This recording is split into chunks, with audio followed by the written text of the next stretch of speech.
Hello des maths, bon matin, comment ça va bien ce matin? Comment si c'est pas le matin, comment ça va quand même? Je suis Angélique Tartière, canal de guérison de l'âme. Elle savait plus quel canal elle était la dame. Canal de guérison de l'âme, ça c'est mes guides qui m'ont donné ce nom-là. Je suis en train de m'accoutumer à ce nom-là. On verra si ça match. Voilà. Tout ça pour dire quoi? Qu'on va parler d'une des peurs traversées par la plupart des personnes que je côtoie et que j'accompagne. Les personnes que je côtoie et j'accompagne, ce sont des coachs, des entrepreneurs, des chefs d'entreprise, des leaders de façon générale de leur secteur d'activité ou qui sont en train de devenir leaders de leur secteur d'activité ou qui désirent le devenir ou simplement qui désirent contribuer le plus justement possible à une sorte d'amélioration de l'humanité. Un truc comme ça. Et donc ces personnes-là, quand elles viennent vers moi, elles veulent développer leurs dons. Et ce qui se passe, c'est quand on développe ces dons, ça renvoie à des trucs du genre on m'a enfermé. Ça renvoie en fait, oui, on m'a enfermé, on m'a emprisonnée, j'ai été prisonnière, on m'a considérée comme folle, comme hystérique. Et en fait, tout ça, c'est quoi? C'est des mémoires que l'on porte, des mémoires karmiques, des mémoires collectives, liées aux femmes principalement, alors aux femmes qui sont incarnées en tant que femmes aujourd'hui, mais peut-être aux hommes aussi qui sont incarnés en tant qu'hommes aujourd'hui, mais qui étaient des femmes dans d'autres vies ou dans des vies parallèles. Est-ce que je sais? Moi, j'en sais rien. Voilà, je t'ai pas en face de moi, je sais pas vraiment ce que tu portes toi. En l'occurrence, moi, Bibi, j'ai été traversée par cette peur de devenir folle il n'y a pas très très très longtemps, il y a quelques jours. Et je sais que c'était une mémoire qui s'est activée ou une énergie qui m'a traversée. Mais il faut savoir quand même que cette histoire de folie aussi est très liée... à quoi est-ce que c'est lié concrètement? Mes parents étaient tous les deux infirmiers en psychiatrie.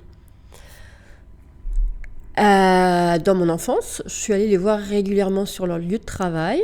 Voilà, et c'était un lieu qui était très agréable, parce que c'était... un grand terrain sur lesquels il y avait des maisons, pas des maisons, comment tu appelles ça, des établissements individuels par spécialité en fait d'accompagnement des personnes qui étaient hébergées dans cet hôpital psychiatrique. Donc mes parents étaient tous les deux infirmiers en psychiatrie, donc autant dire que le mot folie n'était pas dit, n'était pas parlé, mais en tout cas c'était quelque chose de présent, et le mot folie était un mot employé peut-être à l'époque, mais encore plus avant, sûrement dans les siècles précédents. C'est toujours présent dans l'inconscient collectif quand on parle d'hôpitaux psychiatriques ou quand on parle de maladies psychiatriques ou quand on parle de personnes qui sont hébergées dans ces lieux. Hébergées, alors voilà, évidemment que ça va un peu plus loin que ça.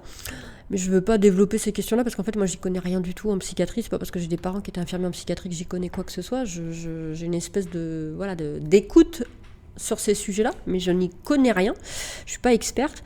Mais pour dire que la folie, en tout cas, c'est quelque chose qui traverse les femmes. Alors, quand je dis qu'il traverse, l'énergie de la folie traverse les femmes et traverse les hommes aussi.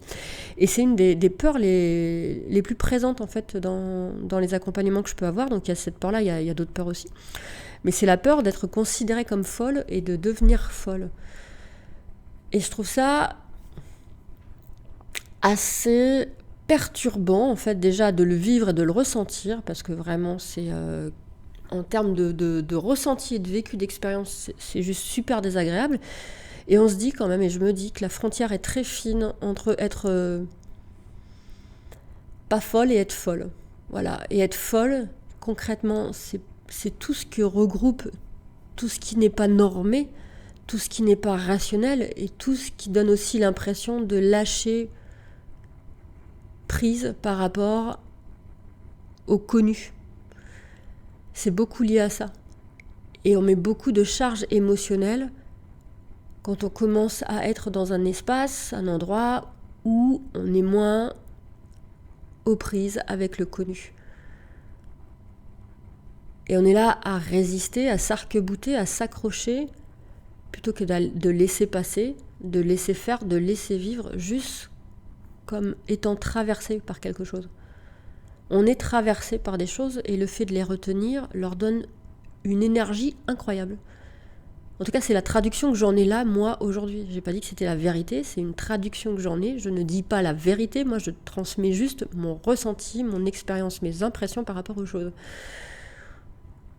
Et à retenir ces énergies, donc cette énergie de folie en soi, et à la faire tourner à l'intérieur de soi, on va activer cette énergie de façon plus forte et du coup enclencher des processus qui nous échappent. Donc, ce qui m'est venu à l'idée, c'est que, et ce que moi j'ai fait aussi pendant ce moment, ça a duré 3 jours où vraiment, mais j'ai cru que je devenais cinglée, voilà, c'est vraiment les termes qu'on emploie, c'est des peurs complètement irrationnelles, comme les peurs en général, c'est une peur irrationnelle, on met des mots dessus qui sont en lien avec des trucs ancrés dans notre inconscient collectif, voilà, dans nos corps, dans nos ADN, dans nos pensées. Être cinglé, ça veut rien dire du tout. Évidemment qu'il y a des personnes qui ont des pathologies lourdes en termes psychiatriques. C'est pas ce que je veux dire, mais on peut pas dire cinglé. C'est juste, elles ont certaines pathologies lourdes. Comme nous, individus soi-disant normaux et normés et intégrés socialement, on est traversé aussi par tout un tas de choses qui font dire que les frontières sont très fines, en fait. Comme les frontières sont très fines entre ce qui est visible et ce qui est invisible, comme la raison et ce qui n'est pas raisonnable, comme se croire normal et être complètement extraordinaire et anormal. Toutes les frontières sont fines. D'où l'importance de ne pas juger l'autre, de ne pas se juger soi. Et ce qu'on fait dans ces moments-là, en tout cas ce que j'ai fait moi pendant ces moments, ces 3 jours où j'ai cru sombrer dans une certaine folie, c'est que je traversais en fait des mémoires collectives et qu'il y avait des énergies qui circulaient et que je les ai captées, mais je les ai captées aussi parce que j'ai ça à l'intérieur de moi, cette croyance aussi, et ces mémoires, et peut-être aussi un brin de folie, on ne sait pas du tout. Et du coup, ce que j'ai fait, pour la première fois de ma vie, ça a été de m'apporter de la douceur. C'est rare que je m'apporte de la douceur. Je m'aime bien, je me considère, je sais que j'ai de la valeur et tout ça, mais il y a un côté chez moi quand même qui à contrario, ne s'apporte pas de douceur. Alors que je suis une personne très douce, tu me connaîtrais, tu dirais, mais mon Dieu, qu'est-ce qu'elle est douce, on dirait un pull en mohair. Voilà. Au final, je me suis apporté de la douceur, de l'attention, du soin. Ce que j'ai fait particulièrement, c'est que je me rappelle, j'ai pris un bain, c'est aussi simple que ça, c'est de prendre un bain, c'est de se laisser porter par l'eau. Ça a été aussi de demander de l'aide à une amie proche qui a eu la gentillesse de me répondre assez rapidement. Et on a pu discuter ensemble et elle tombe pas dans le pathos, juste elle m'a écoutée telle que j'étais, avec ce que je ressentais. Et elle m'a apporté quand même des éléments sur lesquels me raccrocher pendant ce moment-là où j'étais complètement plus que déstabilisée. Et je te dirais donc du coup, c'est si tu traverses ce genre de choses-là, si tu as cette peur-là et si tu es traversé par cette peur-là, c'est normal. C'est normal d'avoir ce genre de peur-là. Je sais pas de quel endroit ça vient exactement pour toi, mais je pense qu'on a tous à peu près un terreau commun sur plein de trucs. Et simplement essaye de voir dans quelle mesure tu peux t'apporter plus de douceur qu'à l'accoutumée.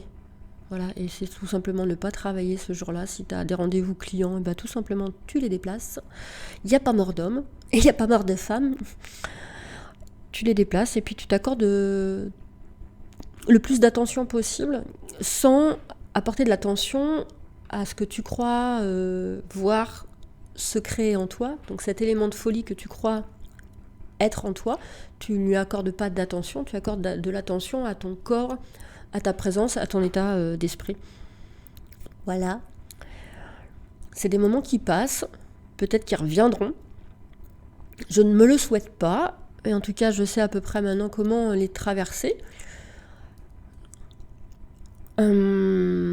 Voilà, c'était le partage que je voulais faire autour de toi dans ma plus grande authenticité, comme on peut dire. Voilà, parce que je pense que c'est important aussi de partager ces moments-là. Je te souhaite une belle journée, Vlo. Profite bien de tout, et puis on se recose bientôt.